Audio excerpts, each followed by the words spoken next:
In mid-January, Secretary of State Rex Tillerson unveiled the administration's new policy with concern to Syria.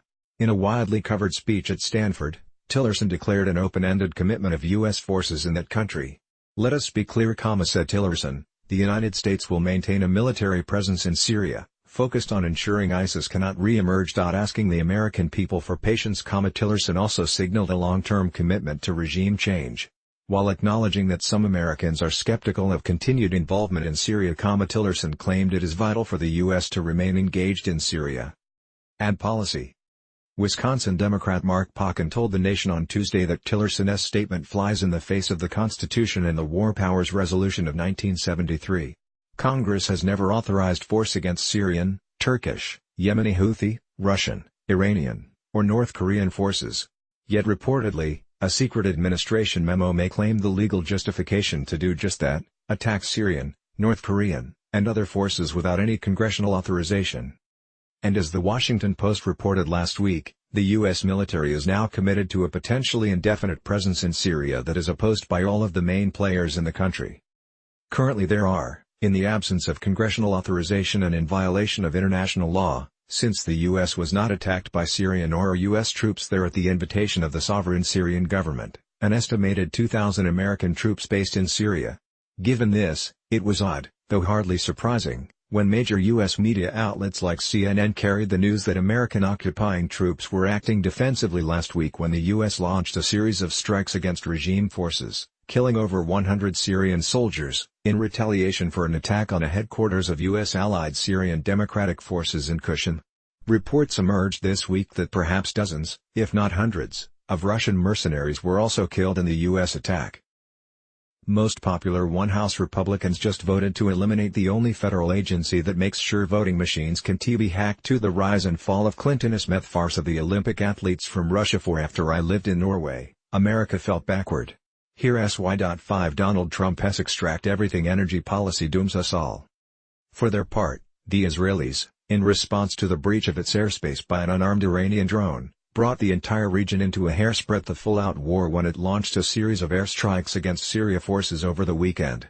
The founder of the Islamist terror group al-Nusra praised the Israeli strikes, tweeting that his group welcomes any Israeli aerial or naval bombardment against the Syrian regime and Iran and Syria. We urge them to do more. Meanwhile, the administration, not content with its efforts to undermine the Sochi talks to settle the conflict, has also announced plans to create a 30,000-strong security force made up of allegedly moderate rebels on the borders of Turkey and Iran in northern Syria. Turkish President Erdogan, himself no stranger to the practice of terror, condemned the proposed security force as a would-be terror army. The policy of regime change in Syria is being driven by both the administration's obsession actively egged on by Tel Aviv and Riyadh with Iran and by the perception that the secular, pro-Iranian, and brutal Assad is a bad actor in the region. But it should be kept in mind that, as U.S. Stephen Holmes has written, homicidal rulers are sometimes toppled, it is true, but rarely by good Samaritans. This is certainly so in the case of Syria, where American, and Israeli, intervention has only served to strengthen the hand of radical jihadi groups like al-Nusra. It is often too little noted that Assad is, and has been, popular among his own people, who he is routinely accused of butchering. Indeed, by October of last year, over 700,000 Syrians had returned to their homes in government-controlled areas. Still more, this would not be the first time the Trump administration has violated international law with concern to Syria, the first being the April airstrikes, for which U.S. Defense Secretary James Mattis has recently admitted the U.S. has no evidence. For his part, Senate Armed Services Committee member Tim Kaine is demanding that Trump explain the administration's legal basis for its attack on Syria last April. According to NBC News, Kaine and others worry that such action compromises congressional oversight over military action.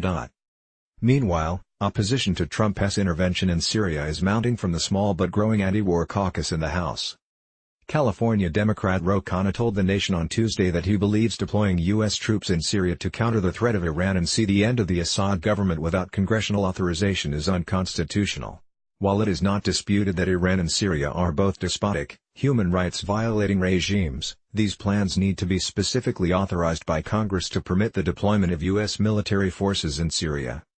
Khanna, One of the rare former Obama administration officials bold enough to challenge the bipartisan foreign policy consensus, went on to note that Iran is not mentioned in the 2001 UNveiled, and in no way can be an associated force of al-Qaeda or ISIL.